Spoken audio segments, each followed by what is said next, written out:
যুবকেরা, জওয়ানেরা, ও মেয়েরা, বোনেরা, মায়েরা, আজকে তুমি দুনিয়ার খেলায় মশগুল হয়ে গেলে, আল্লাহ ভুলে গেলে, কবর ভুলে গেলে, হাসর ভুলে গেলে, মিজান ভুলে গেলে, সিরাত ভুলে গেলে, সব ভুলে গিয়ে দুনিয়ার স্রোতে তোমার গা ভাসিয়ে দিয়েছো। তুমি বেহায়া, তুমি তুমি বেপর্দায় বেহায়ার মতো ঘুরছো, আনন্দ ফুর্তি করছো, মজা করছো। আজরাইলের ডাক যেদিন আসবে, ওদিন তোর বক্তব্য হবে, থাকলো তোদের ভাতের হাঁড়ি, চললাম আমি কবর বাড়ি। আসল বাড়ি কোনটা? যত বড় জমিদারের বাচ্চা হও, ওই 3.5 আমার তো সময় সময় মনে হয় দোয়া করি, আল্লাহ তুমি যেন আমার বর্ষাকালে মৌত দিও না। কেন বলুন তো? এই খোকা, বর্ষাকালে কবরে পানি ওঠে না, ওদিকে বাড়ি থাকি তো খাটের উপরে, আবার আপনার উপরে আবার এসি, না চললে হুজুরের ঘুম আসে না। ওই পানিতে যদি ফেলে দেয় তো থাকবো কি করে? এই জন্য মনে হয় সময় সময় দোয়া করি, আল্লাহ তুমি বর্ষাকালে যেন মৌত দিও না। আল্লাহু আকবার। জাহান্নামার বিছানা, জাহান্নামার পোশাক, কবরের সঙ্গে জাহান্নামার রাস্তা। কিয়ামত পর্যন্ত কবরের ভিতরে আযাব, আযাব, আযাব। 50, 60, 70 বছরে আনন্দ ফুর্তি, অনন্তকালের আখিরাত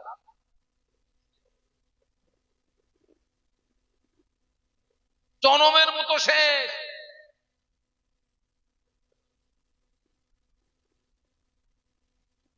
আমাদের সমাজে কিছু নারী পুরুষ আছে বাবা, নামাজের কথা বললে, ভালো কথা বললে বলে, ও সব যদি জান্নাতে যায় তো জাহান্নামে যাবে কি? এটা কথা আছে না?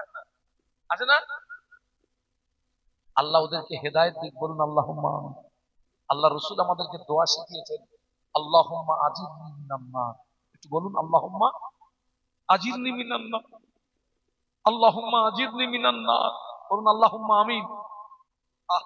আল্লাহ রাসূল আমাদেরকে দোয়া, আল্লাহ তুমি জাহান্নামের আগুন থেকে আমাকে হেফাজত করো, জাহান্নামের আগুন আমার জন্য হারাম করে দাও। আর তুই কি করে বললি সবাই যদি জান্নাত, সবাই যদি জান্নাতে যায় তো জাহান্নামে যাবে কি? আল্লাহ ওদেরকে হেদায়েত দিক, আল্লাহ ওদেরকে সুমতি দিক, আল্লাহ ওদেরকে সুবুদ্ধি দিক, বলুন আল্লাহুম্মা আমিন। তুই বললি কি করে কথাটা?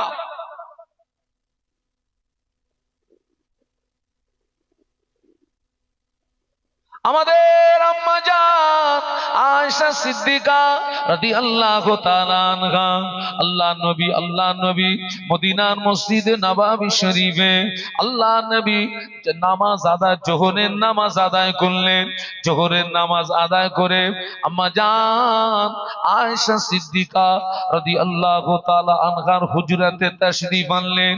আম্মা জানের হুজরাতে এসে দেখে আম্মা জানের ঘরের দরওয়াজাটা বন্ধ করা।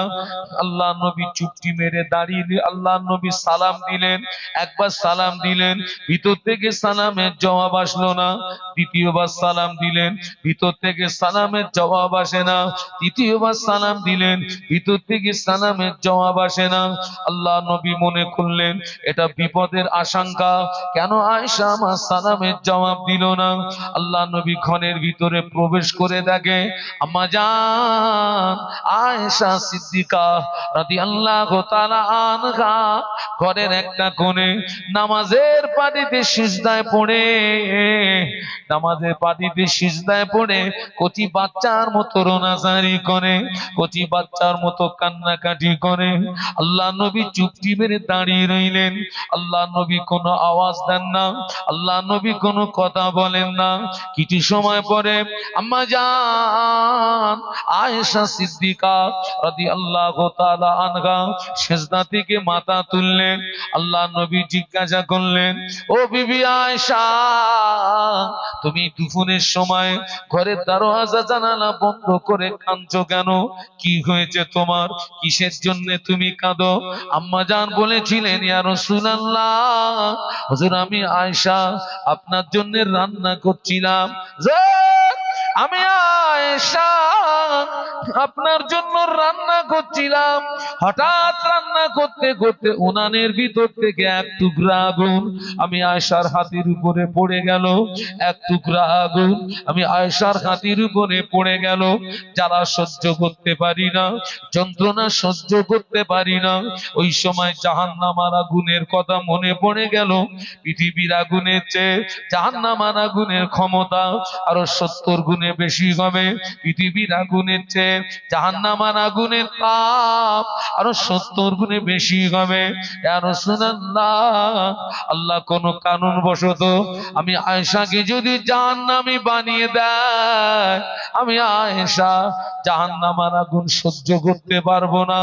এই কথা মনে করে আমি আয়েশা রান্না বান্না বন্ধ করে, ঘরের দরওয়াজা বন্ধ করে, নামাজের পাটিতে সিজদায় পড়ে আল্লাহ পাকের জাহান্নামের ভয়ে কাঁদছি। আল্লাহ নবী বললেন, আয়েশা পৃথিবীটা হাসির জায়গা নয়, পৃথিবীটা কান্নার জায়গা।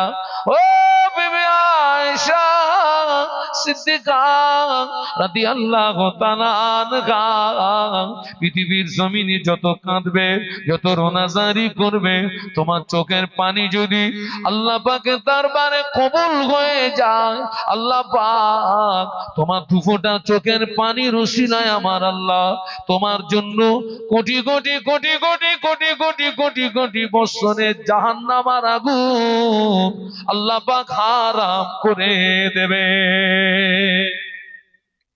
বলেন না, একটু আওয়াজ দিয়ে বলেন না।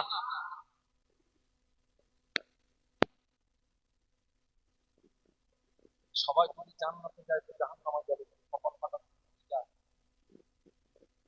খানটা বুঝবি পড়ে। আল্লাহ নবী মদিনার মসজিদে নববী শরীফে বসে আছেন। হঠাৎ ফেরেশতা জিবরাইল আমিন আলাইহিস সালাম আল্লাহ নবীকে সালাম দিলেন, আসসালামু আলাইকা ইয়া রাসূলুল্লাহ হাবিবাল্লাহ। আল্লাহ নবী সালামের জবাব দিয়ে ফেরেশতা জিবরাইল আমিন আলাইহিস সালামের চেহারার দিকে চেয়ে দেখে, জিবরাইল আমিন আলাইহিস সালাম থরথর করে কাঁপে, চোখ দিয়ে টপ টপ করে পানির টুসা গড়িয়ে যায়। আল্লাহ নবী জিজ্ঞাসা করলেন, ইয়া আখি জিবরাইল, ও ভাই জিবরাইল, তুমি প্রতিদিন আল্লাহ পাকের পক্ষ থেকে আমার কাছে সুখবর নিয়ে আসো। তোমার কত নূরানি চেহারা দেখি, হাসিন চেহারা দেখি, আজকে তোমার চেহারার পরিবর্তন ঘটার কারণ কি বলো? তুমি কাঁদছো কেন, কাঁপছো কেন, কি হয়েছে তোমার? ইয়া রাসূলুল্লাহ, আমি জিবরাইল এই মুহূর্তে আল্লাহ পাকের কঠিন জাহান্নাম থেকে ঘুরে আসলাম, আল্লাহর জাহান্নাম থেকে ঘুরে আসলাম। আল্লাহর জাহান্নাম এত শক্ত জায়গা, আল্লাহর জাহান্নামের আগুন এত কঠিন, ওই জাহান্নামকে পরিদর্শন করার সঙ্গে সঙ্গে আমার চেহারাটা বিকৃতি হয়ে গিয়ে আমার চোখের পানি গড়িয়ে যায়।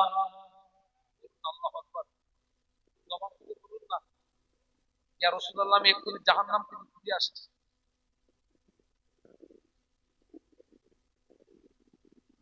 আল্লাহ জাহান্নাম এত শক্ত জায়গা, আল্লাহ জাহান্নামের আগুন এত কঠিন,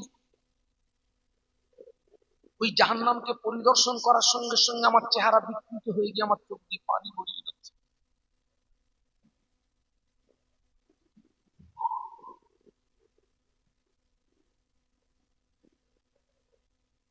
আল্লাহ নবী বলেছিলেন, ইয়া আখি জিবরাইল, ও ভাই জিবরাইল, জাহান্নামের ভিতরে কি কি পরিদর্শন করলে আমাকে একটু বলো না ভাই, আমাকে একটু শোনাও না ভাই। ইয়া রাসূলুল্লাহ, আল্লাহর জাহান্নাম হলো 7টি। জাহান্নামের একটি দরওয়াজা থেকে অপর দরওয়াজা 70 বছরের রাস্তা হবে। একটি দরওয়াজা থেকে অপর দরওয়াজা তাপ 70 গুণে বেশি হবে। ইয়া রাসূলুল্লাহ, আল্লাহ পাক জাহান্নামের আগুনকে সর্বপ্রথম 1000 বছর জ্বালালেন। 1000 বছর জ্বালানোর পরে জাহান্নামের আগুনের রং হলো সাদা। আল্লাহ আবার 1000 বছর জ্বালালেন। 1000 বছর জ্বালানোর পরে জাহান্নামের আগুনের রং হলো লাল। আল্লাহ আবার 1000 বছর 1000 বছর জ্বালানোর পরে জাহান্নামের আগুনের রং হলো কালো।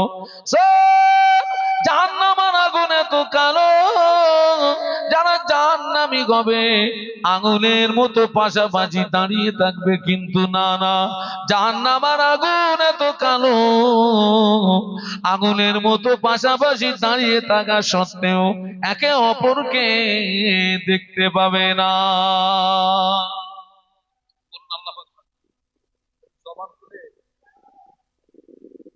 কালো ভাই, তোমরা এত ডিস্টার্ব তাড়াতাড়ি করো, এরপরে দেখা যাবে আমাদের সঙ্গে শ্রোতাদের আর কোনো সম্পর্ক নেই। তোরা বস্তু ঢোকালে দরুদ শরীফ আল্লাহুম্মা, একটু মহব্বতের সঙ্গে, একটু মহব্বতের সঙ্গে এই ছেলেরা জোরে জোরে পড়ো। ওয়া আলা আলি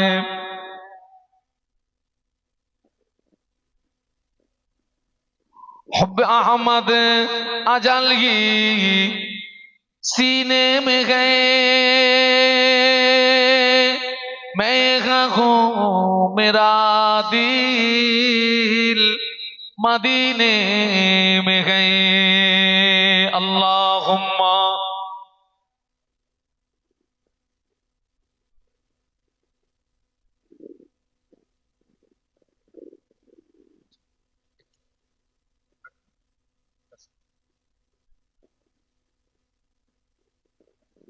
একটু কলেমার জিকির, লা ইলাহা ইল্লাল্লাহ। জবান খুলে, জবান খুলে, হ্যাঁ বলো, শোনা বলো, হ্যাঁ, লা ইলাহা ইল্লাল্লাহ মুহাম্মাদুর রাসূলুল্লাহ। আমার সঙ্গে পড়ুন, হাসবি রাব্বি জাল্লাল্লাহ মাফি কলবি গায়রুল্লাহ, হাসবি রাব্বি জাল্লাল্লাহ মাফি কলবি গায়রুল্লাহ, নো মুহাম্মদ সাল্লাল্লাহ বলো লা ইলাহা ইল্লাল্লাহ।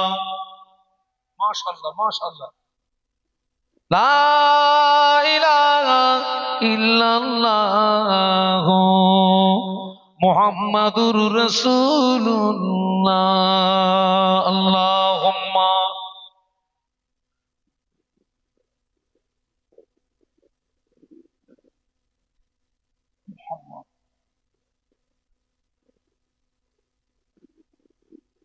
ও আমার ভাইরা, যারা জাহান্নামী হবে, জাহান্নামীদের একটা একটা দাঁত উহুদ পাহাড়ের মতো বড় হবে। কিসের মতো বড় হবে? উহুদ পাহাড়। আপনারা দেখেছেন উহুদ পাহাড়? দেখেছেন? দেখেন ওই আপনার মোবাইলে মোবাইলে ইউটিউবে গিয়ে আপনারা চাইবেন যে উহুদ পাহাড় দেখা। আল্লাহ আপনার আল্লাহ তোমাদের চামড়া উহুদের ময়দান, যেখানে ইসলামের দ্বিতীয় যুদ্ধ সংগঠিত হচ্ছে, জাহান্নামীদের একটা একটা দাঁত হবে উহুদ পাহাড়ের মতো বড়। দাঁত যদিও উহুদ পাহাড়ের মতো বড় হয়, জাহান্নামীদের বডিটা কিরকম হবে বাড়ি গিয়ে একটু বালিশে মাথা দিয়ে ভাববো। এই যুবকের দল আর যুবতীর দল, পারলে আজকে একটু ভাবিস, জাহান্নামীদের গায়ের চামড়া 1 হাত পুরো হবে না, 2 হাত পুরো হবে না, 10 হাত 20 হাত 30 হাত নয়। জাহান্নামীদের গায়ের চামড়া 42 হাত পুরু হবে। কত হাত?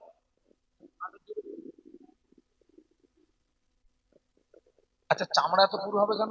দাঁত মাছ যা হয় হবে। হ্যাঁ, চামড়া এত পুরু হবে কেন? চালা যন্ত্রণা অনুভূতি হয় বসতে না চামড়ায়, চামড়ায়।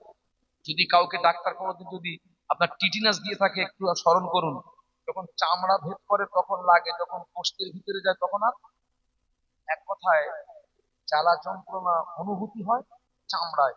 আল্লাহ এজন্য জাহান্নামীদের গায়ের চামড়া অতটা পুরু করে দেবেন, যাতে করে ওরা জাহান্নামের আযাবের মজাটা ভালো করে বুঝতে পারে। খানটা বল, এই বাজারে ঘুরিলি,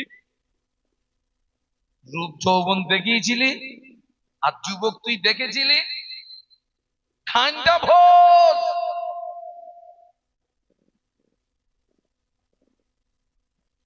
আল্লাহর ফেরেশতা জিবরাইল আমিন আলাইহিস সালাম বলেছিলেন, ইয়া রাসূলুল্লাহ, জাহান্নামকে যদি একটা সূচ দিয়ে ছিদ্র করে দেওয়া হয়, ওই সূচের ছিদ্র দিয়ে সরিষা দানা পরিমাণে জাহান্নামের আগুন পৃথিবীর জমিনে যদি নেমে আসে, কিয়ামত পর্যন্ত তামাম পৃথিবীর জমিনে কোনো সবুজ লতা আর জন্ম হবে না।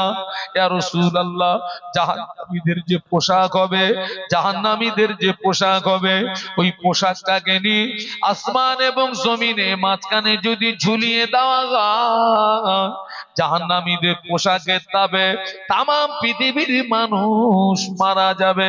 আল্লাহ নবী শুনছিলেন, আল্লাহ নবী নূরের চোখ দিয়ে দাদ্দার কোণে পানির তুষা গড়িয়ে যায়। যারা আল্লাহর নাফরমান বান্দা হবে, ওদের গায়ে ওই জাহান্নামার পোশাক পরিয়ে দেওয়া হবে, কবরে জাহান্নামার বিছানা বিছিয়ে দেওয়া হবে, কবরের সঙ্গে জাহান্নামার একটা রাস্তা বানিয়ে দেওয়া হবে। কিয়ামত পর্যন্ত আযাব আযাব আযাব। আল্লাহ আমাদেরকে হেদায়েত দান করুন। আল্লাহুম্মা, আল্লাহর কাছে দোয়া চাইবেন, আল্লাহুম্মা আদিবনি মিনান্নার। বাহ, ভালো দোয়া চাইবেন। আল্লাহ রাসূল সাল্লাল্লাহু আলাইহি ওয়াসাল্লাম, আপনার মিশকাত শরীফের রিওয়ায়াতে এসেছে, কেউ যদি ফজরের ফরজ নামাজ পড়ার পরে, কোন নামাজ? ফজরের ফরজ নামাজ পড়ার পরে কেউ যদি 7 বার পড়ে নেয়, আল্লাহুম্মা আদিবনি মিনান্নার, আল্লাহ ওই ব্যক্তিকে ফজর থেকে মাগরিব পর্যন্ত 7টা জাহান্নামের ছাড়পত্র দিয়ে দেয়।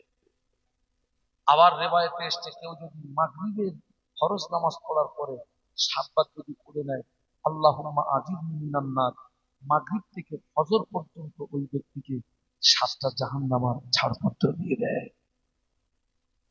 আর একটা দোয়া করবেন বেশি বেশি, রব্বানা লা তুযিগ কুলুবানা বা'দা ইদ হাদাইতানা ওয়া হাব লানা মিন লাদুনকা রাহমা ইন্নাকা আনতাল ওয়াহ্হাব। অনেক মানুষ হেদায়েত পাওয়ার পরেও হেদায়েতের রাস্তা থেকে ছটকে গিয়েছে, হেদায়েতের রাস্তা থেকে সরে গেছে, ফিরে গেছে। রব্বানা লা তুযিগ কুলুবানা বা'দা ইদ হাদাইতানা, আল্লাহ পাক তুমি আমাকে দয়া করে হেদায়েত দিয়েছো, এই হেদায়েত দেওয়ার পরে আমার অন্তরটাকে যেন বিগড়িয়ে দিও না, হেদায়েতের রাস্তা থেকে যেন দূরে সরিয়ে দিও না। এই দোয়াটা বেশি বেশি করবেন, রব্বানা লা তুযিগ কুলুবানা বা'দা ইদ হাদাইতানা ওয়া হাব লানা মিন লাদুনকা রাহমা ইন্নাকা আনতাল ওয়াহ্হাব। আল্লাহুম্মা আমিন, আল্লাহুম্মা আমিন, আল্লাহুম্মা আমিন। কিন্তু যারা আল্লাহওয়ালা হবে, নামাজি হবে, রোজাদার হবে, দিনদার হবে, সালেহীন হবে, ওদের ইন্তেকালের পরে ওদের লাশ কবরের ভিতরে রাখা হবে। ফেরেশতা জিজ্ঞাসা করবে, মার রব্বুকা, মান্না তোমার রবকে বলো। নামাজি আল্লাহওয়ালা হাসি মুখে খুশি মুখে বলবে, রব্বি আল্লাহ। সুবহানাল্লাহ বলবেন না? মহব্বতে বলবেন না? ফেরেশতারা জিজ্ঞাসা করবে, অমা দিনুকা, মান্না তোমার দিন কি বলো?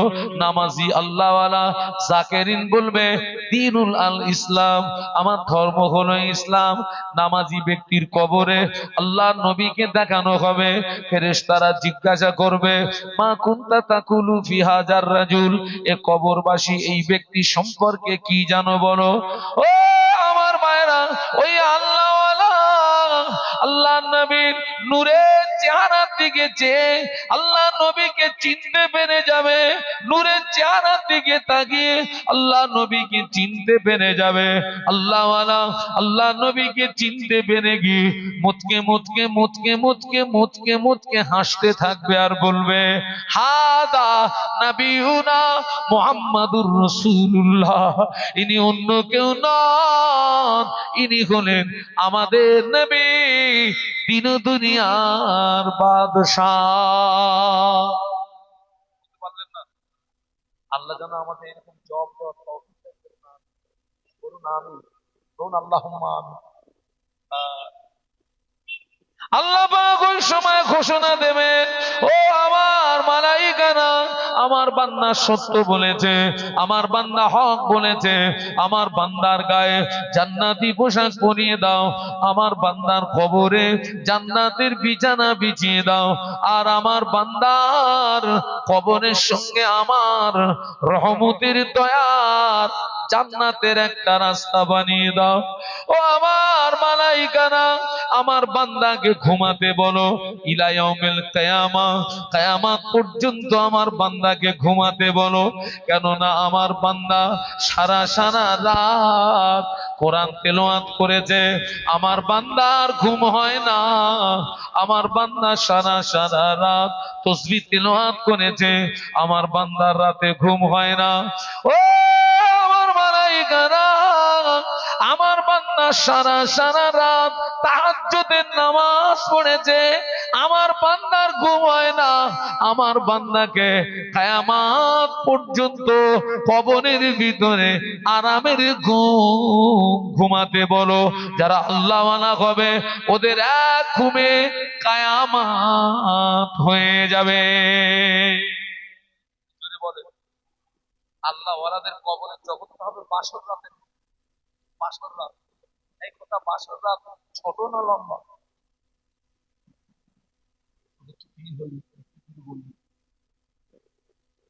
বাসর রাতটা হয় ছোট।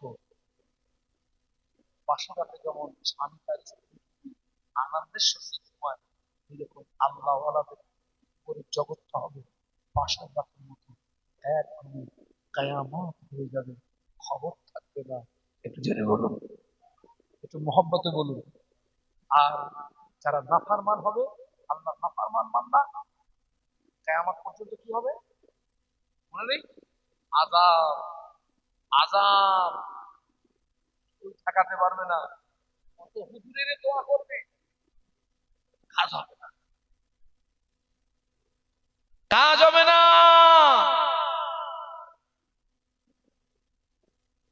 ইসরাফিল আলাইহিস সালাম যেদিন 3 বার সিংহায় ফুৎকার মারবে, মাটির নিচে যা আছে মাটি বার করে দেবে, মাটির নিচে যা আছে মাটি বার করে দেবে, কবরগুলো ফেটে যাবে, আল্লাহওয়ালাদের ঘুম ভেঙে যাবে। আল্লাহওয়ালারা ঘুম থেকে বলবে, ঘুম থেকে জেগে বলবে, ইয়া ওয়াইলানা মাম বাসানা মিন মারকাদিনা, সূরা ইয়াসিন, ইয়া ওয়াইলানা মাম বাসানা মিন মারকাদিনা, হায় আফসোস কে আমাদেরকে ডিস্টার্ব করলো, কে আমাদেরকে জাগালো, একটু আগেই তো আমরা ঘুমিয়েছিলাম।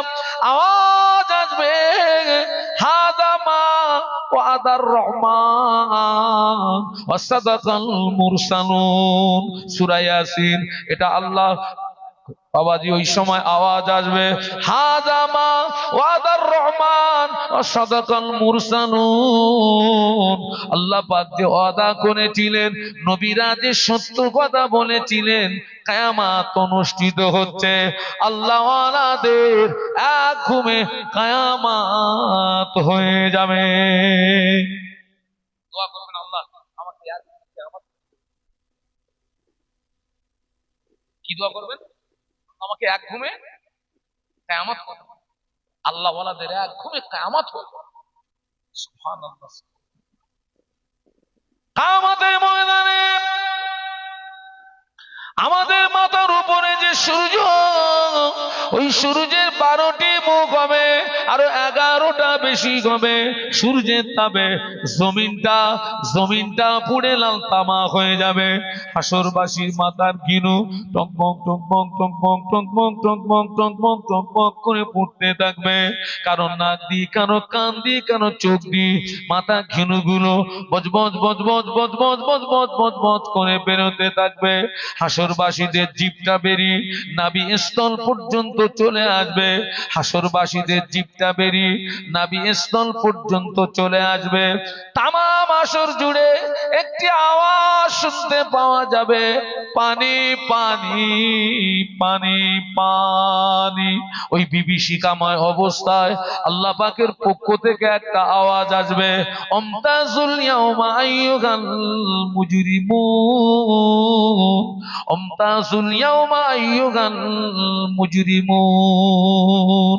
সূরা ইয়াসিন আল্লাহ পাক আওয়াজ দেবেন, আমার গুনাহগার বান্দা বান্দিরা, তোরা আমার নেককার বান্দা বান্দিদের থেকে আলাদা হয়ে যা, তোরা আমার নেককার বান্দা বান্দিদের থেকে জুদাই হয়ে যা, পৃথক হয়ে যা। কিয়ামতের ময়দানে দুটি দল হবে, একটি হলো নেককারের দল, দ্বিতীয়টি হবে গুনাহগারের দল। কটা দল হবে সবাই মিলে বলেন?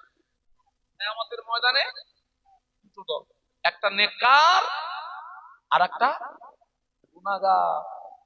আল্লাহ বলবেন, আই গুনাহগাররা, মুজরিম, আমার নেককার বান্দাদের থেকে আলাদা হয়ে যা, জুদাই হয়ে যা, পৃথক হয়ে যা। দুটো দল হবে, নেককার, গুনাহগার। আমি আপনাদেরকে বলছিলাম না, আল্লাহর ভয় থাকলে, কবরের ভয় থাকলে, হাসরের ভয় থাকবে। হাসরের ভয় কি? ওই দুটো দলের ভিতরে কোন দলে জায়গা হবে ভয় আছে না নেই? নেককারের দলে না গুনাহগারের দলে? কোন দলে ঠাঁই হবে? কিয়ামতের ময়দানে, কিয়ামতের ময়দানে আল্লাহ পাক আমলনামা উড়িয়ে দেবেন, আমলনামা উড়িয়ে দেবেন। কারো আমলনামা সামনের দিক দিয়ে ডান হাতে যাবে, কারো আমলনামা পিছনের দিক দিয়ে বাম হাতে পাবে। কারো আমলনামা সামনের দিক দিয়ে ডান হাতে যাবে, কারো আমলনামা পিছনের দিক দিয়ে বাম হাতে পাবে। যার আমলনামাটা সামনের দিক দিয়ে ডান হাতে যাবে, ওর আখিরাতটা আলোকিত হয়ে যাবে। যার আমলনামাটা পিছনের দিক দিয়ে বাম হাতে পাবে, ওর ওর আখিরাতটা অন্ধকার হয়ে যাবে। কোন হাতে আমলনামা পাবেন, জায়গাটা ভয়ের আছে না নাই? বলুন, কোন আমল কোন হাতে পাবো? সামনে পাবো না পিছনে পাবো? আমি তো অনেককে বলেছি, আখিরাত নিয়ে ভাবলে, আখিরাত নিয়ে ভাবলে আনন্দ ফুর্তি মনে আসবে না, ঘুমের ট্যাবলেট খেয়ে ঘুমোতে পারবি না। একটা জায়গায় দুটো ট্যাবলেট খাবি, ঘুমের ট্যাবলেট, তোর ঘুম আসবে না। আখিরাত নিয়ে ভাবা হয়, ফাঁকামো মারা সাত তো জনমের মতন মিটিয়ে দেবে। মেয়েদের পিছনে ঘোরা, তুই দেখতেছিস, কেউ দেখতে পাচ্ছে না। আমি তো অনেককে বলেছি, যত পারিস সুদ খা, মদ খা, জেনা কর, মেয়েদের পিছনে ঘোর, ওদের নিয়ে টানাটানি কর, তবে শর্ত একটা, আল্লাহ যেন দেখতে না পায়। ওইটা যদি পারিস, পারা যাবে? আল্লাহর দৃষ্টি আড়াল করা যাবে? তুই যদি আল্লাহর দৃষ্টি আড়াল করতে পারিস, যা পারিস কর, তোর জন্য সব জায়েজ, যা।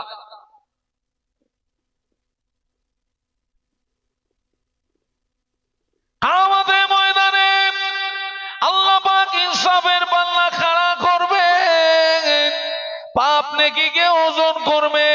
যার নেকির পাল্লা পাল্লাটা বাড়ি হয়ে যাবে, ঠিকানাটা জান্নাত হয়ে যাবে। যার গুনার পাল্লাটা বাড়ি হয়ে যাবে, ঠিকানাটা জাহান্নাম হয়ে যাবে। আল্লাহ জাররা জাররা পরিমাণে হিসাব নেবেন। আল্লাহ কোরআন শরীফের ভিতরে বলেছেন, ফামাইয়া আমাল মিসকালা যাররাতিন খায়রান ইয়ারা ওয়া মাইয়া আমাল মিসকালা যাররাতিন শাররান ইয়ারা। আল্লাহ বলে, বান্দা পৃথিবীর জমিনে যদি যাররা পরিমাণে নেকির কাজ করিস, আমি আল্লাহ পাক কিয়ামতে ময়দানে যাররা পরিমাণে নেকি জাযা দিয়ে দেব। আল্লাহ পরে বললেন, বান্দা পৃথিবীর জমিনে যদি যাররা পরিমাণে গুনার কাজ করিস, যাররা পরিমাণে গুনার খেসারাতটা দেওয়া লাগবে। যাররার ব্যাখ্যা দিতে গিয়ে তাফসীর কারকরা ব্যাখ্যা দিয়েছে, জমিন দিয়ে যে ছোট্ট পিপিলিকা গুলো চলে, ওই পিপিলিকার মাথাকে যাররা বলা হয়। আল্লাহর কোন বান্দা, আল্লাহর কোন বান্দি অতটুকু পরিমাণে যদি নেক আমল করে, কিয়ামতে ময়দানে আল্লাহ তার জাযা দিয়ে দেবে। আল্লাহর কোন বান্দা, আল্লাহর কোন বান্দি অতটুকু পরিমাণে যদি গুনার কাজ করে, কিয়ামতের ময়দানে গুনার খেসারাতটা দেওয়া লাগবে। যাররা যাররা যাররা জমিন দিয়ে যে ছোট্ট পিপিলিকা গুলো চলে, পিপিলিকার মাথাকে যাররা বলা হয়। ধরা পড়বো না, পড়বো না? মাল সব ধরা পড়বে সব।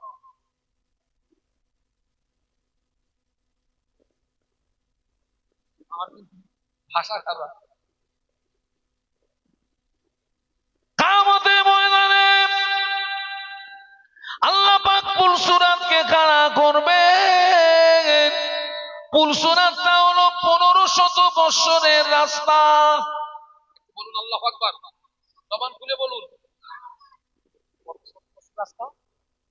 1500 বছরের রাস্তা। চুলের চেয়ে সরু হবে, তলোয়ারের চেয়ে ধার হবে। চুলের চেয়ে সরু হবে, তলোয়ারের চেয়ে ধার হবে। মনে করুন এটা পুলসুরাত। এই পুলসুরাতটা পেরিয়ে তবে জান্নাতে যেতে হবে। করুন এটা পুলসুরাত। এই পুলসুরাতটা পেরিয়ে তবে জান্নাতে যেতে হবে। কিয়ামতে ময়দানে আল্লাহ পাক ওই পুলসুরাতের নিচে জাহান্নামকে টেনে আনবে।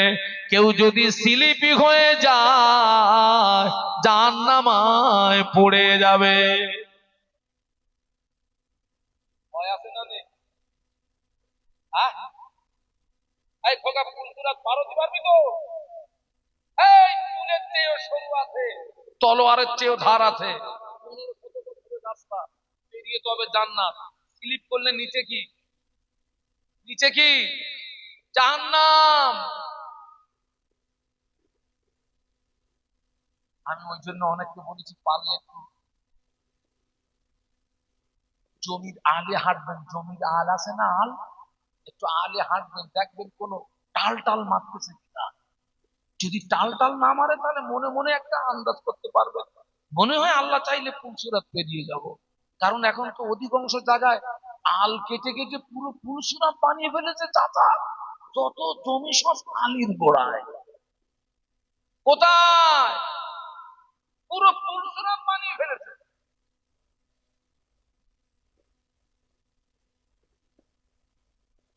হ্যাঁ, কিয়ামতের ময়দানে আল্লাহর কোরআন সাক্ষী দিচ্ছে, ইয়াউমা ইয়াফিরুল মারউ মিন আখিহি ওয়া উম্মিহি ওয়া আবিহি ওয়া সাহিবাতিহি ওয়া বানিহি।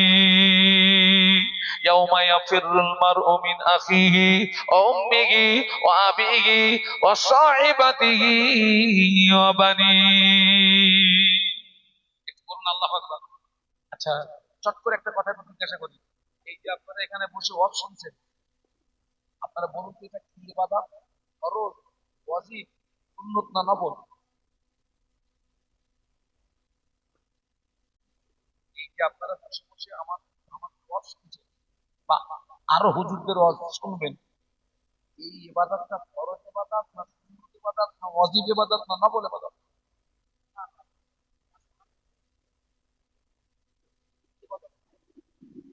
এমন ভাবে নষ্ট করা হবে, সারা জীবন নষ্ট কিনা নফল। ঠিক বলেছে। কে বলেছে ভাব করে? এটা হচ্ছে নফল ইবাদত।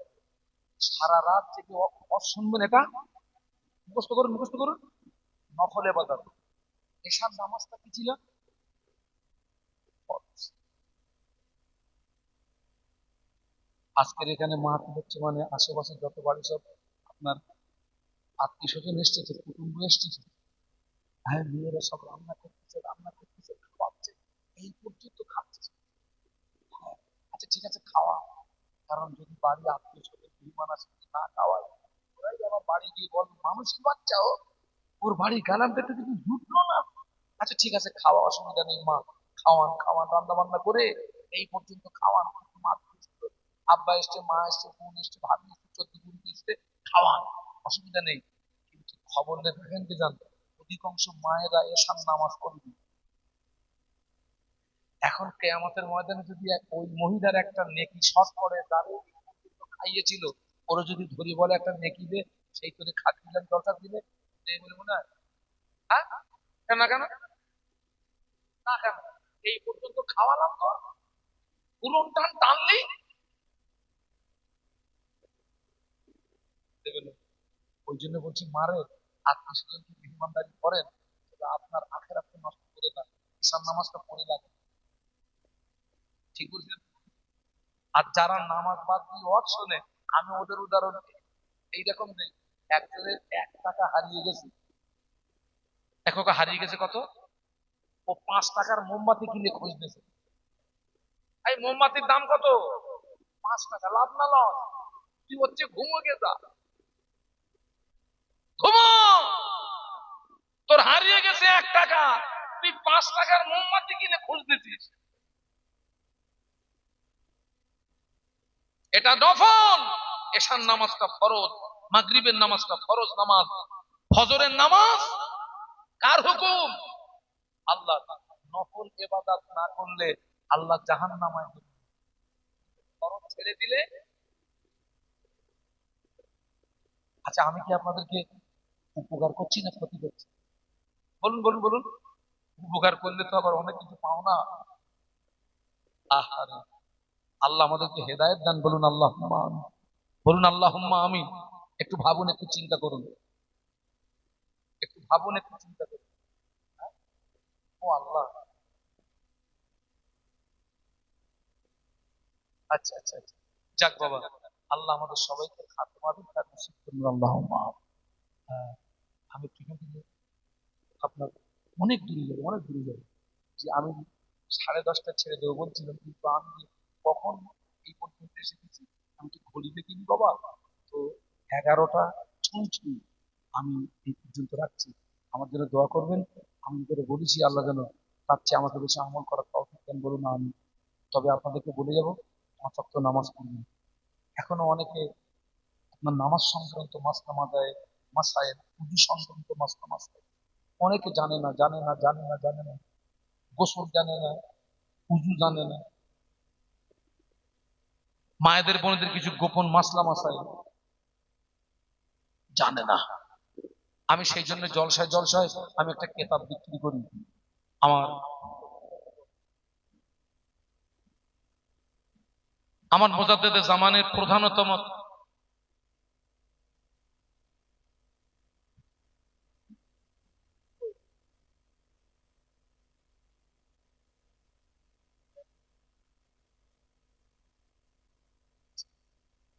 মুজাদ্দেদে জামানের প্রধানতম খলিফা আল্লামা রুহুল আমিন রহমাতুল্লাহ আলাই, যিনি ছিলেন 18,000 হাদিসের হাফেজ।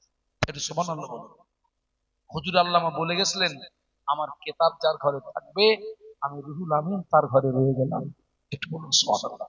এখনো অনেক অনেক ব্যক্তি দাড়ি চুল পেকে গেছে, সুবহানাল্লাহ দিয়ে নামাজ পড়ে। সুবহানাল্লাহ। চাচা, ওই নামাজ হবে না। সুবহানাল্লাহ দিয়ে নামাজ চলে ততদিন, নামাজের মাসলা মাসাইল, দোয়া দরুদ ধারাবাহিকতার সঙ্গে শিখতে সময় লাগে যতদিন, ততদিন। বাড়ি বাড়িতে যে সমস্ত মাহফিল হতো, হ্যাঁচাক লাইট জ্বালিয়ে,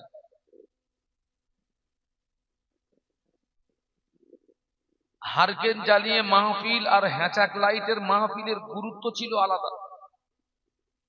আপনারা কি বলেন? আর এখন মাহফিল দিতে, এখন মাহফিল হচ্ছে 1 কিলোমিটার, 2 কিলোমিটার, 3 কিলোমিটার লাইট। আর লাইট যত বাড়িয়েছে, মেয়ে ছেলে আর বেটা ছেলের গুতুগুতি তত কি হয়েছে। আরে মুরব্বীরা কথা বলেন না কেন? লাইট যত বেড়েছে, যত উন্নত হয়েছে, এক শ্রেণীর যুবক আর এক শ্রেণীর যুবতী, ওদের জীবনটা নষ্ট হচ্ছে। এই যে আজকের মাহফিল হচ্ছে, আপনারা গিয়ে দেখুন, বাজারটায় গিয়ে দেখুন অবস্থাটা কি হচ্ছে ওখানে।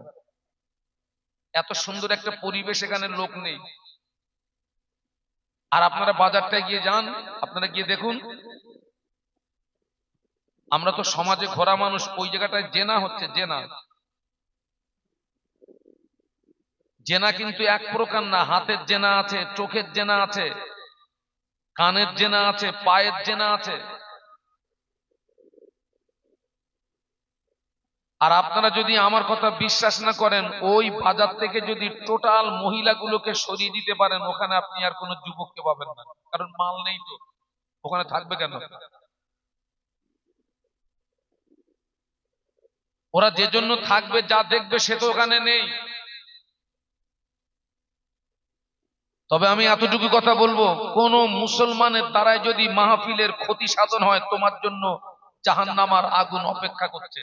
সে নারী হোক কিংবা পুরুষ, জাহান্নামার আগুনে দাউ দাউ করে জ্বলবা। তোমার 14 পুরুষ তোমাকে বাঁচাতে পারবে না, কোন হুজুরও তোমাকে বাঁচাতে পারবে না। এক শ্রেণীর মুসলমানের দ্বারাতে মাহফিলের ঐতিহ্য নষ্ট হয়। এক শ্রেণীর মুসলমানের মেয়েদের দ্বারাতে, নারীদের দ্বারাতে মাহফিলের ঐতিহ্য নষ্ট হয়। আমি ঠিক বলছি না ভুল বলছি?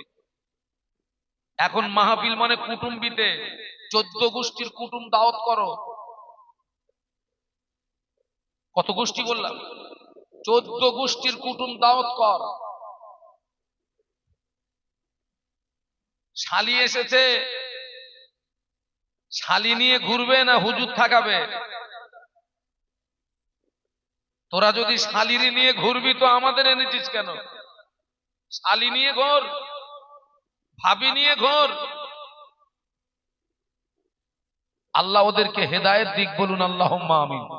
একটু মহব্বতে বলুন আল্লাহুম্মা আমিন। তো আমি আপনাদের যে কথা বলছিলাম, 30 বছর আগে এত মাহফিল হতো না, এত হুজুর ছিল না। ওই জমানায় মাহফিল ছিল কম, হুজুর ছিল কম, কিন্তু পরিবর্তনের সংখ্যা ছিল, একটু বলুন বলুন, বেশি। আর এখন মাহফিল বেশি, হুজুর বেশি। আবার তারপরে সেন্টেন্সটা কি হবে? পরিবর্তনের সংখ্যা 0 0 0। এখন মাহফিল মানে আমাদের লাভ আর প্যান্ডেল ওয়ালার লাভ, মাল দিয়ে বাড়ি যায়। আমাদের লাভ আর প্যান্ডেল ওয়ালাদের লাভ। এই যে আমাদের ভিতরে পরিবর্তন নেই, তার কারণ কি জানেন? ওই যে আল্লাহ বললেন, হে বিশ্বের ইমানদার সম্প্রদায়, আমাকে ভয় করো। আপনারা সবাই মিলে বলুন তো, ভয় করতে হবে কাকে? বাহ, আমার সোনার ছেলেদের, আল্লাহকে ভয় করতে হবে। মানুষের দৃষ্টি আড়াল করে অনেক কিছু করা যায়, কিন্তু আল্লাহ পাকের দৃষ্টি আড়াল করে কোনো কাজ করা সম্ভব কি না? একটা সাধারণ মানুষ মসজিদের ইমামকে যত ভয় করে, একটা সাধারণ মানুষ আলেমকে যত ভয় করে, একটা সাধারণ মানুষ ওয়েটওয়ালা নেতাকে যত ভয় করে, একটা সাধারণ মানুষ থানার পুলিশকে যত ভয় করে, আমার দৃষ্টিতে ওই ভয়টা যদি বান্দা হিসাবে আল্লাহকে করতাম, আমাদের জীবনটা বদলিয়ে যেত। একটু সুবহানাল্লাহ বলুন। এই শিখদেশ পুকুরিয়ার নারী পুরুষকে বলে যাচ্ছি, মানুষকে ভয় করে আপনার জীবনে কোনো উপকার আসবে না। যদি বাঁচতে চান তো আল্লাহকে ভয় করুন। এই খোকা, তোরা কোথায় যাচ্ছিস খোকা?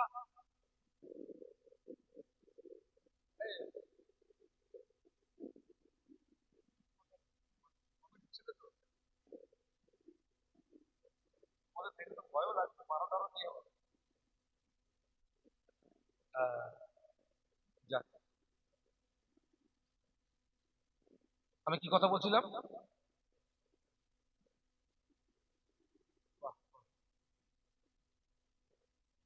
মানুষকে ভয় করে আপনার জীবনে কোনো উপকার আসবে না। উপকার আসবে কাকে ভয় করলে? আল্লাহকে ভয় করলে। কারণ মানুষের দৃষ্টি আড়াল করে অনেক কিছু করা যায়,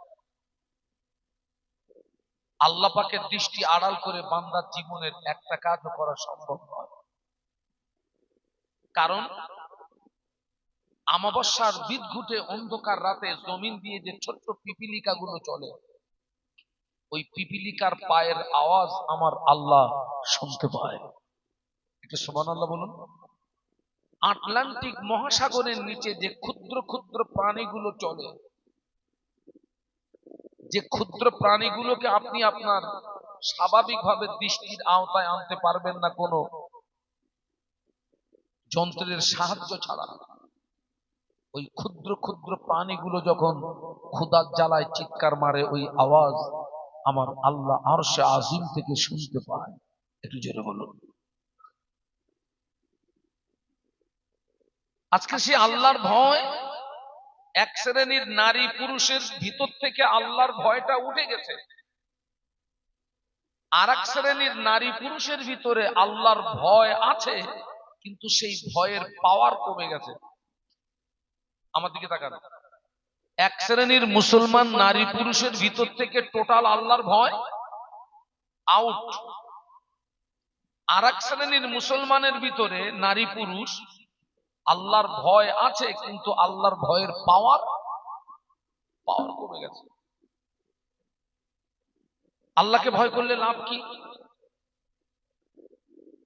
আল্লাহ পাক কোরআন শরীফের ভিতরে বললেন, ইন্নাল্লাযীনা ইয়াখশাউনা রাব্বাহুম বিল গায়বি লাহুম মাগফিরাতুন ওয়া আজরুন কাবীর। বলুন তো আল্লাহু আকবার। আর একটু জবান খুলে বলুন। আল্লাহ বললেন, নিশ্চয়ই আমার যে সমস্ত বান্দা বান্দি আমাকে না দেখে ভয় করবে, আমি আল্লাহ পাক ওই সমস্ত বান্দা বান্দিদের উপরে খুশি হয়ে আমি আল্লাহ পাক ওদের জীবনের গুনাহগুলো মাফ করে দিই। সুবহানাল্লাহ। আল্লাহকে ভয় করলে এক নাম্বার আমাদের জীবনে গুনাহ কি করে দেবেন? মাফ করে দেবেন। শুধু আল্লাহ জীবনে গুনাহ মাফ করবে, যারা আল্লাহকে ভয় করবে ওদের জন্য রয়েছে ক্ষমা, আর আখেরাতে আছে পুরস্কার।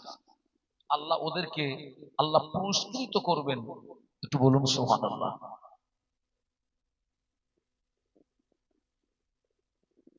আল্লাহ পাক ছাড়া আপনার জীবনের,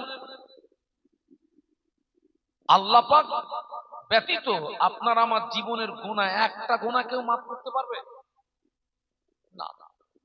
সে আল্লাহর বক্তব্য, বান্দা তুই যদি আমাকে ভয় করিস, এক নাম্বার আমি তোর জীবনের গুনাহকে মাফ করে দেব।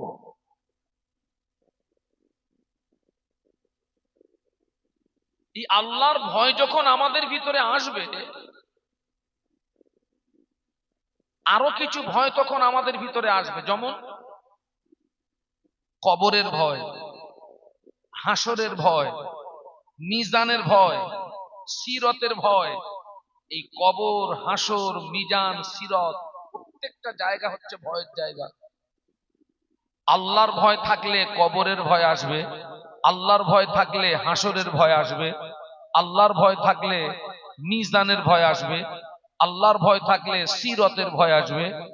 আল্লাহর ভয় যদি না থাকে, কবরের ভয় আসবে না, হাসরের ভয় আসবে না, মিজানের ভয় আসবে না, সিরতের ভয় আসবে না। তখন ওই ব্যক্তিটা আকৃতিতে মানুষ থাকবে, ও প্রকৃতপক্ষে মানুষের মতো মানুষ হতে পারবে না। আর আল্লাহর ভয় যখন আপনার ভিতরে জায়গা পাবে, কবরের ভয় যখন আপনার ভিতরে জায়গা পাবে, হাসর, মিজান, সিরতের ভয় যখন আপনার ভিতরে জায়গা পাবে, আপনি তখন আকৃতিতে মানুষ থাকবেন না, আপনি তখন প্রকৃতপক্ষে একজন নাজাতযোগ্য আল্লাহর বান্দা হয়ে যাবেন। একটু বলুন সুবহানাল্লাহ। মূল জায়গাটা ঘাটতি হয়ে গেছে। আল্লাহর ভয়। আজকে যার জন্য আমাদের দ্বারাতে বড় বড় অপরাধ হয়, যার জন্য আমাদের দ্বারাতে বড় বড় শরীয়ত বিরোধী কাজ হয়। বাবা আমার দিকে তাকান, 5 ওয়াক্ত নামাজ যেমন ফরজ, টাকা থাকলে হজ যেমন ফরজ, টাকা থাকলে যাকাত যেমন ফরজ, একজন মহিলার শরীরটাকে পর পুরুষ থেকে পর্দা করাটা তেমন কি, বলুন বলুন, ফরজ। রোজা যেমন ফরজ, হজ যেমন ফরজ, যাকাত যেমন ফরজ, 5 ওয়াক্ত নামাজ যেমন ফরজ, মেয়েদের পর্দা করা তেমন ফরজ। আজকে এই যে আমার সামনে যারা বসে আছেন, আমাদের মা চাচিরা, দাদিরা, নানিরা যেভাবে আপনার পর্দার সঙ্গে জীবনযাপন করে গেছেন, আমার মা চাচি দাদি নানিদের ভিতরে আল্লাহর ভয় ছিল। বর্তমান যুগের অধিকাংশ নারীদের ভিতরে সেই ভয়টা আছে বাবা? একটু বলুন। আজকে হ্যাঁ?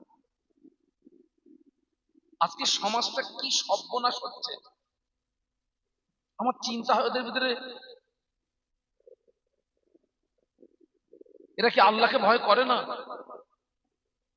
ওদের কি জাহান্নামের কথা মনে পড়ে না? ওদের কি কবরের কথা মনে পড়ে না? আহা, আল্লাহ নবী হযরত মুহাম্মদ সাল্লাল্লাহু আলাইহি ওয়াসাল্লাম যে ঘরটাতে শুয়ে আছেন, ঘরটা কার? কে বলতে পারেন? না। হ্যাঁ হ্যাঁ, ঘরটা হচ্ছে আম্মাজান আয়েশা সিদ্দিকা রাদিয়াল্লাহু তাআলা আনহার ঘর। আম্মা আয়েশার ঘরেই আমাদের নবী। তো আল্লাহর নবী হযরত মুহাম্মদ সাল্লাল্লাহু আলাইহি ওয়াসাল্লামকে যখন ওই ঘরে যখন কবরস্থ করা হলো, আম্মা আয়েশা ঘরের ভিতরে খোলামেলা ঘুরতেন, কারণ ঘরের ভিতরে শুয়ে আছেন বিশ্ব নবী মুহাম্মাদুর, একদিকে নবী আর অপরদিকে স্বামী। আম্মা ওই ঘরের ভিতরে খোলামেলা ঘুরতেন। তারপরে ওই ঘরের ভিতরে দাফন করা হলো কাকে বলুন? আবু বকর সিদ্দিক রাদিয়াল্লাহু আনহু। যে আবু বকর সিদ্দিক রাদিয়াল্লাহু আনহু হলেন আম্মাজান আয়েশা সিদ্দিকা রাদিয়াল্লাহু আনহার আব্বা। আম্মা আয়েশা ওই ঘরের ভিতরে খোলামেলা ঘুরতেন, কারণ শুয়ে আছে কে? আব্বা। ওই ঘরের ভিতরে মুসলিম জাহানের দ্বিতীয় খলিফা ওমর রাদিয়াল্লাহু আনহুকে ওই ঘরের ভিতরে যখন দাফন করা হলো, যেদিন থেকে দাফন করা হলো, আম্মা জান আয়েশা সিদ্দিকা রাদিয়াল্লাহু তাআলা আনহা ওই ঘরের ভিতরে ওই দিন থেকে আর খোলামেলা ঘোরেননি। আম্মা জান কবরের মানুষ ওমর রাদিয়াল্লাহু আনহু থেকে পর্দা করতেন, বলুন সুবহানাল্লাহ। কবরের মানুষকে দেখে কি করেছেন একটু বলুন বলুন? আল্লাহর ভয় ছিল। আর এরা তো জ্যান্তদের দেখে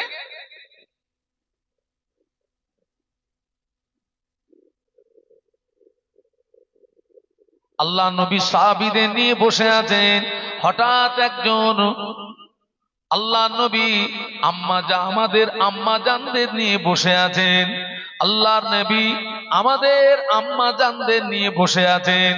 হঠাৎ একজন অন্ধ সাহাবী রাসূলুল্লাহর কাছে আসলেন। কি সাহাবী বাবা? অন্ধ কাকে বলা হয়? যিনি এক চোখে দেখতে পান না, দুই চোখে দেখতে পান, দুই চোখই বন্ধ। অন্ধ সাহাবী আসছে, আল্লাহ নবী আমাদের আম্মা জানদের লক্ষ্য করে বলেছিলেন, ও আমার বিবিরা তোমরা পর্দায় চলে যাও, আমার সাহাবী আসছে তোমরা পর্দায় চলে যাও। আম্মা জানরা জিজ্ঞাসা করলেন, ইয়া রাসূলুল্লাহ, আপনার যে সাহাবী আসছে ওই সাহাবী তো অন্ধ, আমাদেরকে তো দেখতে পাচ্ছে না। আম্মা আল্লাহ নবী বলেছিলেন, ও আমার বিবিরা, আমার সাহাবী অন্ধ হতে পারে, তোমরা কি অন্ধ নাকি? আমার সাহাবী তোমাদেরকে দেখতে না পেলেও তোমরা কি আমার সাহাবীকে দেখতে পাচ্ছ না? অতএব তোমরা পর্দার ভিতরে চলে যাও।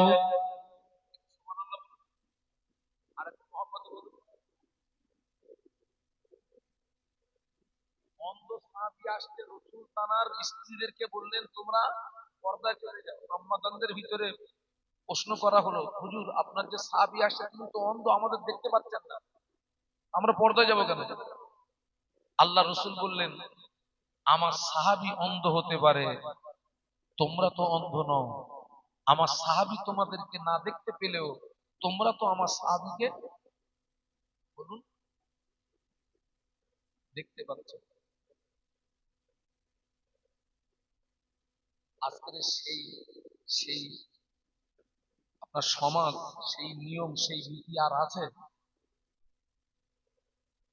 আমরাই শেষ করে ফেলেছি।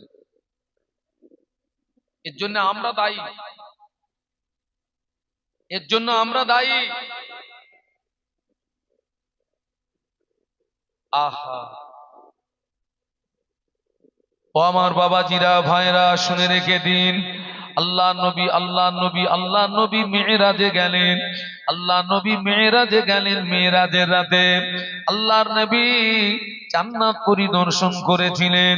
আল্লাহর নবী জাহান্নামও পরিদর্শন করেছিলেন। আল্লাহ নবী জাহান্নাম পরিদর্শন করতে গিয়ে দেখে মেয়েরা বেশি বেশি জাহান্নামী। আল্লাহ নবী দেখলেন এক শ্রেণীর মেয়েদের কাঁধের উপরে, একদল মেয়েদের কাঁধের উপরে এক শ্রেণীর পাখি দুটি পা রেখে ওদের মাথার ঘিনুগুলো ঠুকরিয়ে ঠুকরিয়ে বার করছে। আবার ওই মাথা যেমন মাথা তমন হয়ে যায়, আবার ওই পাখি মাথার ঘিনু ঠুকরিয়ে ঠুকরিয়ে বার করছে, আবার যেমন মাথা তমন হয়ে যায়। আল্লাহ নবীর সঙ্গে জিবরাইল আমিন আলাইহিস সালাম ছিলেন। আল্লাহ নবী জিজ্ঞাসা করলেন, ইয়া আখি জিবরাইল, মান হাউলায়ে, ও ভাই জিবরাইল, এরা কারা, এরা কারা, এরা কারা? আল্লাহর ফেরেশতা জিবরাইল আমিন আলাইহিস সালাম বলেছিলেন, ইয়া রাসূলুল্লাহ, এরা হলো দুনিয়ার ওই সমস্ত নারী যাদের মাথায় কাপড় থাকতো না।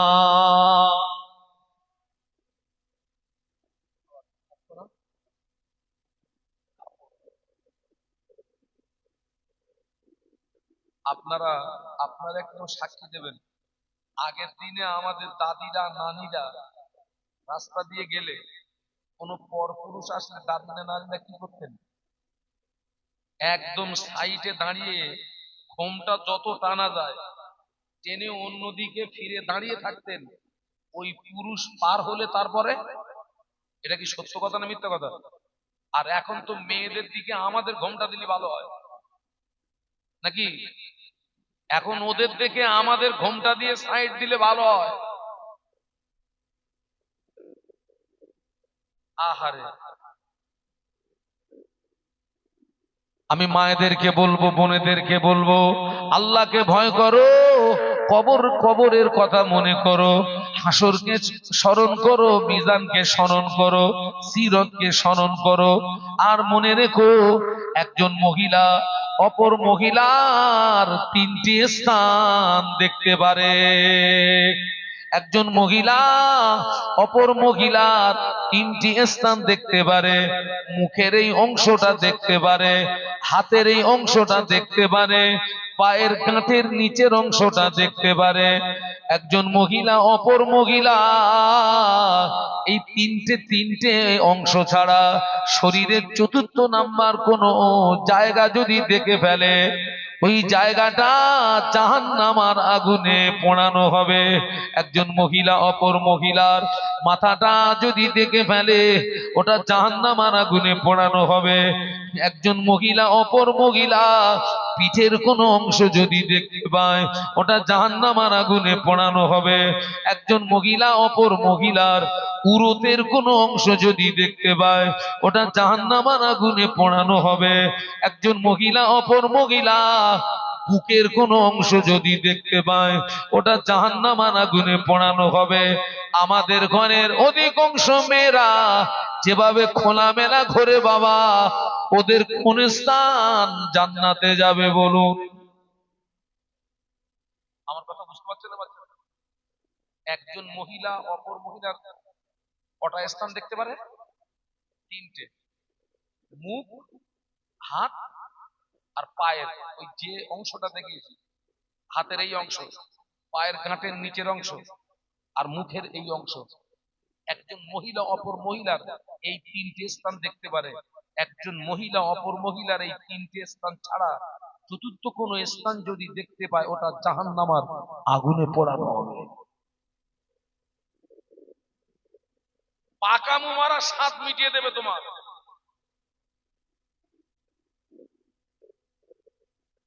তোমার শরীর পরপুরুষকে দেখানো, তোমার রূপ আর যৌবন পরপুরুষকে দেখানো, তোমার ওই শরীর জাহান্নামার আগুনে দাউ দাউ করে জ্বলবে। তোমার কোন 14 পুরুষ তোমাকে বাঁচাতে পারবে না।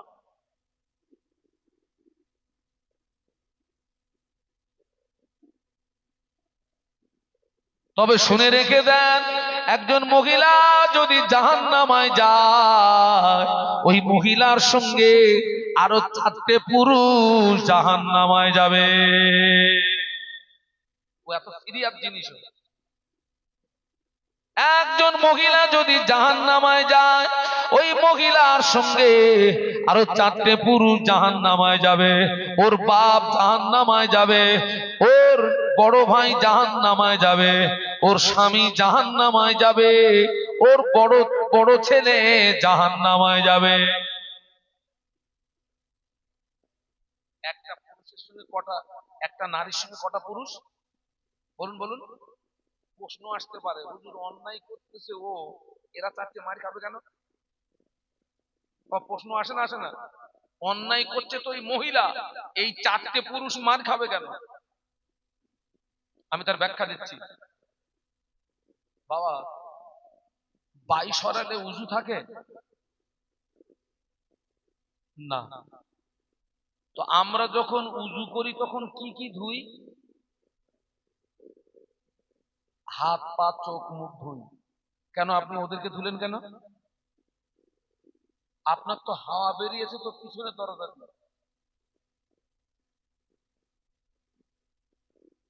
আপনি এই ঠান্ডা পানিতে হাত ধুলেন কেন, মুখ ধুলেন কেন, চোখ ধুলেন কেন, আর পা ধুলেন কেন? ওদের শাস্তি দিচ্ছেন কেন? পানি মারার দরকার হয় তো আপনি পিছনের দরজায় মারেন। এই আপনার উজু করতে গেলে যে অঙ্গগুলোকে ধোয়া লাগে, এই পিছনের দরজা দিয়ে হাওয়া বার হওয়ার ব্যাপারে যে অঙ্গগুলো উজুর সময় ধোয়া হয়, ওই প্রত্যেকটা অঙ্গ কিন্তু দোষ আছে ওদের। কি দোষ আছে?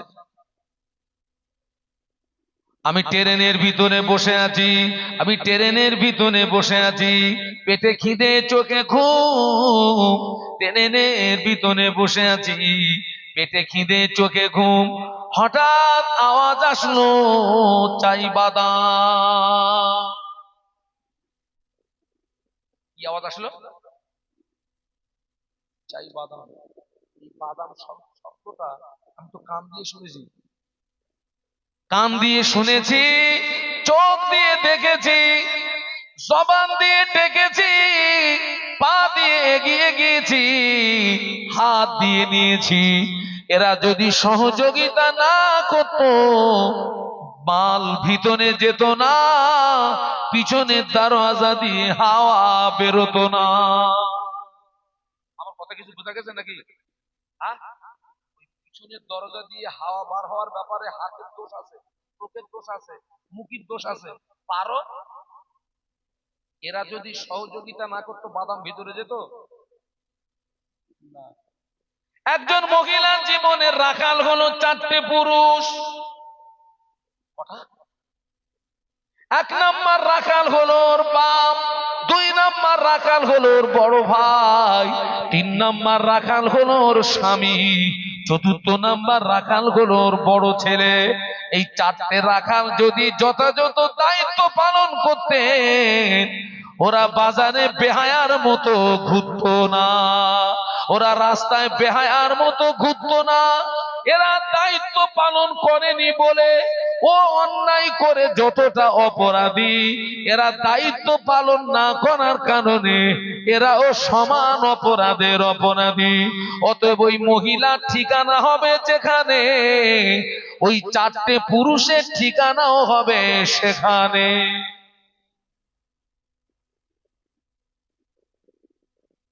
বলা টলর আছে নাকি? হ্যাঁ?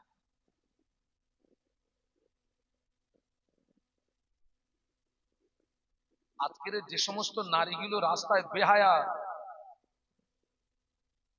বেহায়ার মতো যারা নিজের রূপ সৌন্দর্য যারা পরপুরুষকে দেখায়,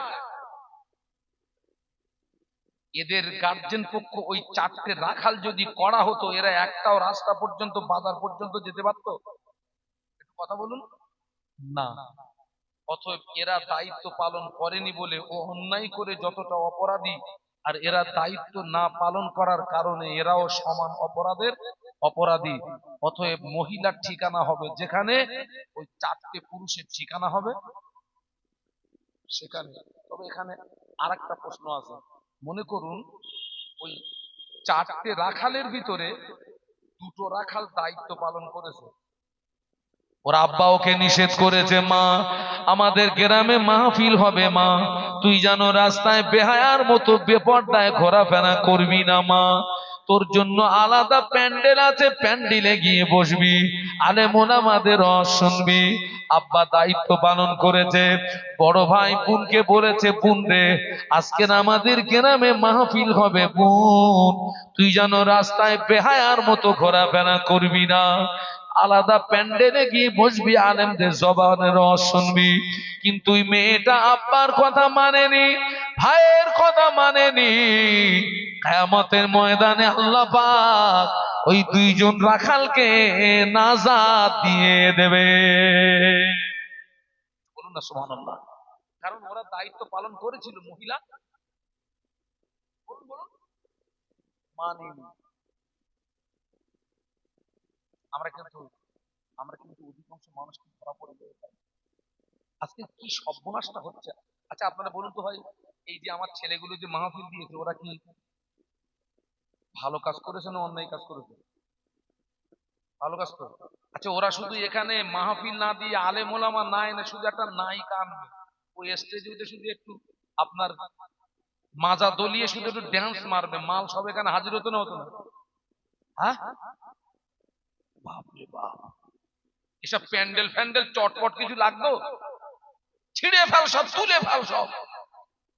তাহলে কি হলো, ওদের কাছে আলেমের তুলনায় নায়িকার মূল্যটা কি হলো? নায়িকা ড্যান্স মারবে, নায়িকাকে দেখবি, তোর চোখ নষ্ট হবে, তোর আমল ধ্বংস হয়ে যাবে, তুই বেঈমান হয়ে যাবি। আর আলেম যদি হাক্কানি আলেম হয়, ওই আলেমের চেহারার দিকে তাকাবি, বিনিময়ে তো জীবনের সাগিরা গুনাহ মাফ হয়ে যাবে। বাবা আলেমে হাক্কানি আলেমের চেহারার দিকে তাকালে জীবনের সাজিরা গুনাহ মাফ হয়ে যায়। হাক্কানি আলেমের চেহারার দিকে তাকালে জীবনের সাজিরা গুনাহ মাফ হয়ে যায়। আর নায়ক নায়িকাদের দিকে তাকালে ঈমান চলে যাবে। কেউ যদি ড্যান্স, কেউ যদি নাচ গান দেখে, ড্যান্স দেখে যদি আনন্দ উপভোগ করে, যা লাগলো না তার সীমা নাও।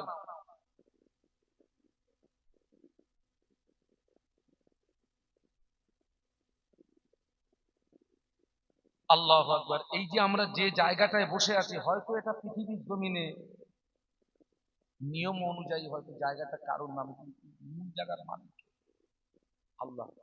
যতটা জায়গা এই প্যান্ডেলের স্ট্রাকচার, এটা এখন জান্নাতের টুকরা হয়ে গেছে, বলুন সুবহানাল্লাহ। আল্লাহ রসুল বলেছেন যেখানে কোরআন হাদিস শরিয়তের আলাপ আলোচনা হয়, ওই জায়গাটা জান্নাতের টুকরা হয়ে যায়, বলুন সুবহানাল্লাহ। আপনি যদি এখানে চুপ করে বসে থাকেন এই মজলিসে, আল্লাহ আপনার জীবনের সগীরা গুনাহ মাফ করে দেবে। আপনি যদি এই এই মজলিস থেকে যদি খালেস অন্তরে তওবা করে বাড়ি যেতে পারেন, আল্লাহ আপনার জীবনের কবিরা গুনাহকে মাফ করে দেবে। দরুদ শরীফ আল্লাহুম্মা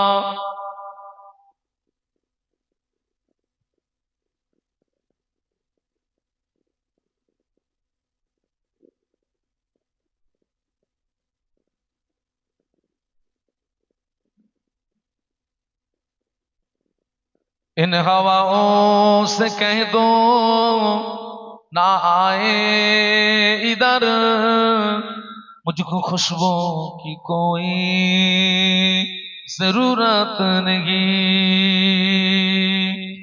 जिनकी खुशबू से महका है सारा जहां, और खुशबू मदीने में मौजूद है। अल्लाहुम्मा পড়েন বাবা।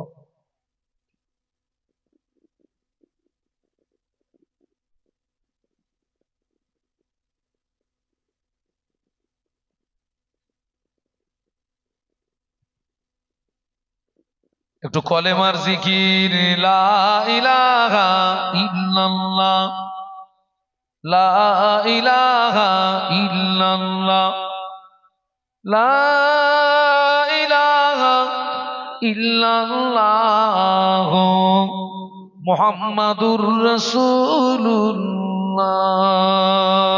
আল্লাহুম্মা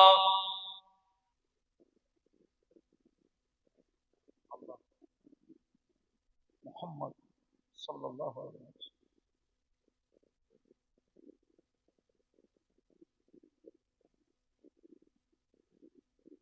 সকলে একটু বলি আল্লাহু আকবার, আর একটু মহব্বতের সঙ্গে বলি।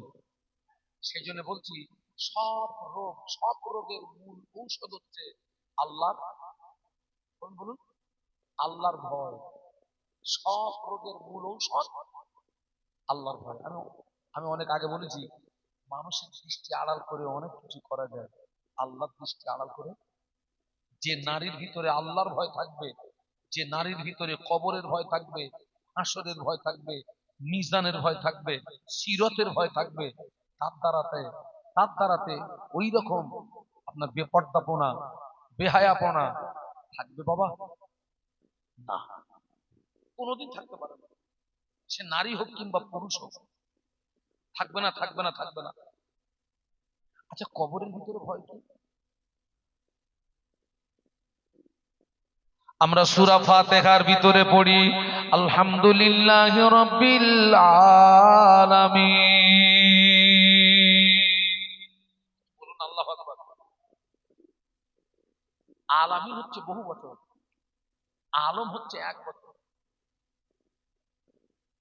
এক নাম্বার জগৎ হলো রুহের জগৎ, দুই নাম্বার জগৎ হলো মায়ের পেট, তিন নাম্বার জগৎ হলো দুনিয়া, চতুর্থ নাম্বার জগৎ হলো কবর। কবর শেষ জগৎ নয়, মাটির নিচে রয়েছে অসংখ্য জগৎ। এক নাম্বার জগৎ কোনটা বলেছি? বলুন বলুন। রুহের জগৎ। দুই নাম্বার মায়ের পেট, তিন নাম্বার দুনিয়া, চতুর্থ নাম্বার কবর। কবর শেষ জগৎ নয়, মাটির নিচে অসংখ্য জগৎ। ওই যে আলামিন, আলহামদুলিল্লাহ রাব্বিল আলামিন। একটা মানুষ যখন মারা যায়, লাশ গোসল দেওয়া হয়, কাপনের কাপড় পরানো হয়, খাটিয়ায় করে তুলে নিয়ে জানাজা নামাজ আদায় করে কবরের ভিতরে শুইয়ে দেওয়া হয়। বিসমিল্লাহে ওয়া আলা মিল্লাতে রাসূলিল্লাহে কবরের ভিতরে শুইয়ে দিয়ে 3 মুঠো করে মাটি দেওয়া হয়। মিনহা খালাকনাকুম ওয়া ফিহা নুঈদুকুম ওয়া মিনহা নুখরিজুকুম তারাতান উখরা। আবার এই দোয়াটা পড়ে 3 মুঠো মাটি দেওয়া হয়। 3 মুঠো মাটি দিয়ে 40 কদম আসতে যতটুকু সময়, এর ভিতরে 2 জন ফেরেশতা কবরের ভিতরে প্রবেশ করে। ওই কবরবাসী আল্লাহর হুকুমে জিন্দা হয়ে যায়। সুবহানাল্লাহ বলুন, মুহাম্মদ বলুন। আচ্ছা, যে আল্লাহ জ্যান্তটারে মেরেছেন ওই আল্লাহ মরাটারে জ্যান্ত করবে। আল্লাহর জন্য কোনো কাজ কি কঠিন? সহজ সহজ। আল্লাহ পাক আল্লাহ পাক আল্লাহ পাক দুটি শব্দের মালিক। কাফ আর নুন দুটাকে এক জায়গায় মিলালে কি হয় বলুন তো? কুন কুন কুন। ওই সূরা ইয়াসিনের একদম শেষের দিকে চলে যান। ইন্নামা আমরুহু ইদা আরাদা শাইআন আইয়াকুলা লাহু কুন। আল্লাহ কুন বলবেন, ফায়াকুন হয়ে যাবে। বলুন সুবহানাল্লাহ। ওই বান্দা যদি বেনামাজি হয়, ওই বান্দা যদি আল্লাহর নাফরমান হয়, আল্লাহর নাফরমান বান্দা যদি হয়, কিংবা আল্লাহর নাফরমান বান্দি যদি হয়, ফেরেশতারা জিজ্ঞাসা করবে মার রব্বুকা, তোমার রব কে বলো। আল্লাহর নাফরমান বান্দা প্রশ্নের জবাব দিতে পারবে নাকি? বলুন বলুন।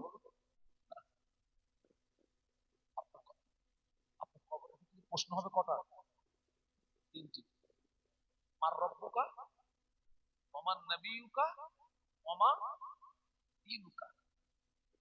তোমার রবকে, তোমার নবীকে, তোমার দিন কি? আমার দিকে তাকান। আর ওই 3টে প্রশ্নের ভিতরে কিন্তু আমাদের টোটাল জীবনের ইতিহাস লুকিয়ে থাকে।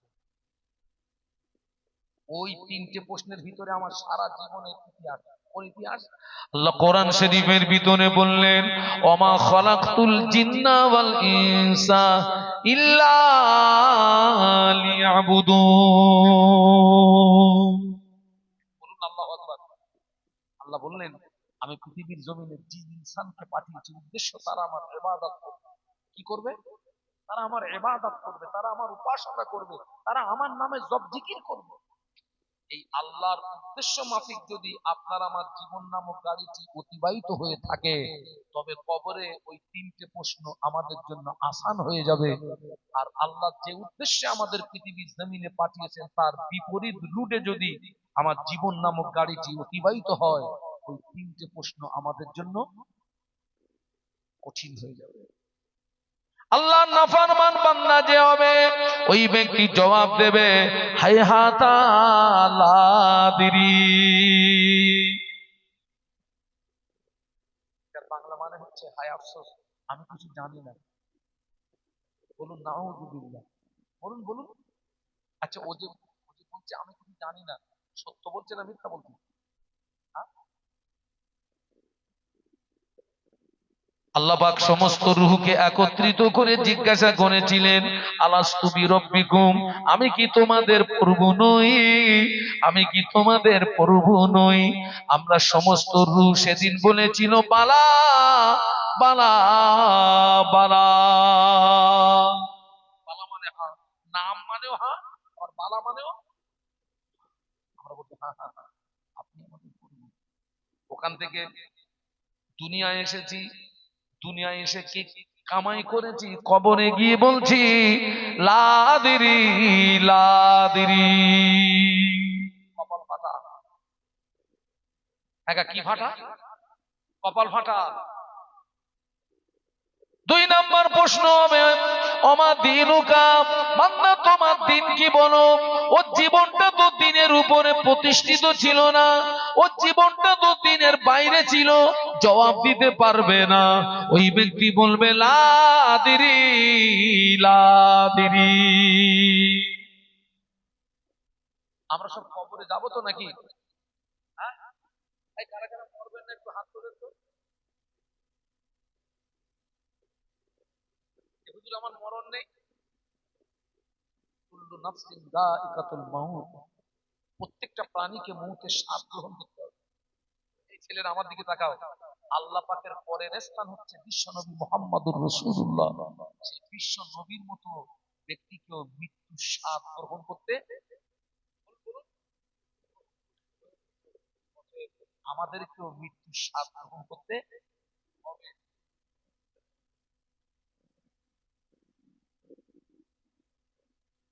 আল্লাহ পাকের নাফরমান বান্দা বলবে লা আদরি, আগার দুটোই ফেল না পান। কিতাবের ভিতরে এসেছে কবরের ভিতরে আল্লাহ নবীকে দেখানো হয়। একটু সুবহানাল্লাহ বলুন। মিশকাত শরীফের রিওয়ায়াতে এসেছে আল্লাহ নবীর আত্মিক রূপ দেখানো হবে। ফেরেশতারা বলবে মা কুনতা তাকুলু ফি হাজার রাজুল, এ কবরবাসী এই ব্যক্তি সম্পর্কে কি জানো বলো। আল্লাহর নাফরমান বান্দা কবরের ভিতরে বিশ্ব নবীকে চিনতে পারবে না, বলবে লা আদিরি লা আদিরি। সুবহানাল্লাহ বলবেন না? সুবহানাল্লাহ। এখানে হবে কি হবে? সবাই মিলে বলুন। আমি ওয়াজ করতে করতে বাদাম খাচ্ছি, আমিও তো মানুষ।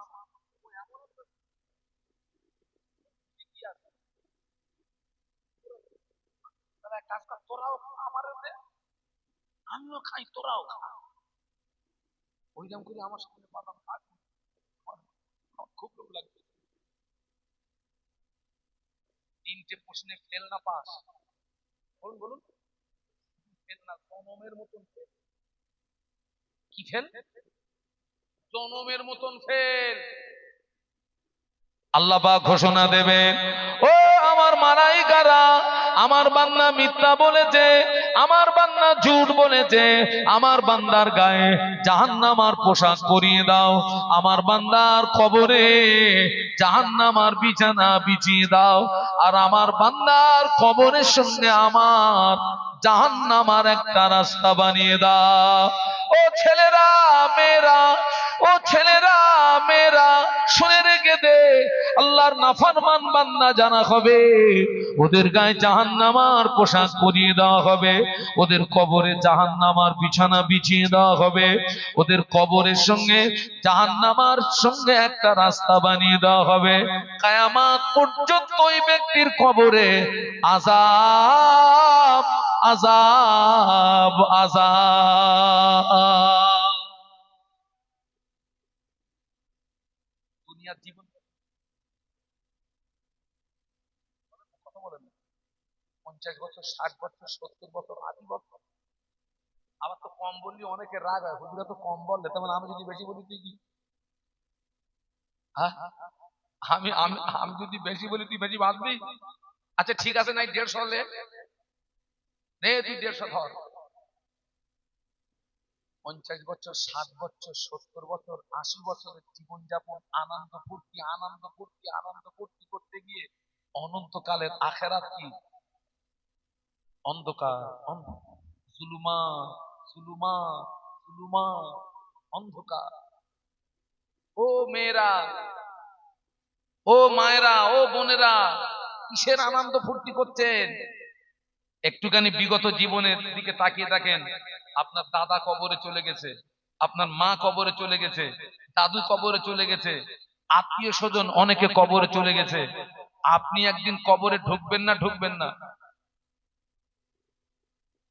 ওয়াজ নসিহত সকলের জন্য না, যারা আল্লাহ বিশ্বাস করে, নবী বিশ্বাস করে, কোরআন বিশ্বাস করে, হাদিস বিশ্বাস করে, জান্নাত বিশ্বাস করে, জাহান্নাম বিশ্বাস করে, ওদের জন্য ওয়াজ, সকলের জন্য ওয়াজ নয়। কথা বুঝতে পারছেন না পারছেন না?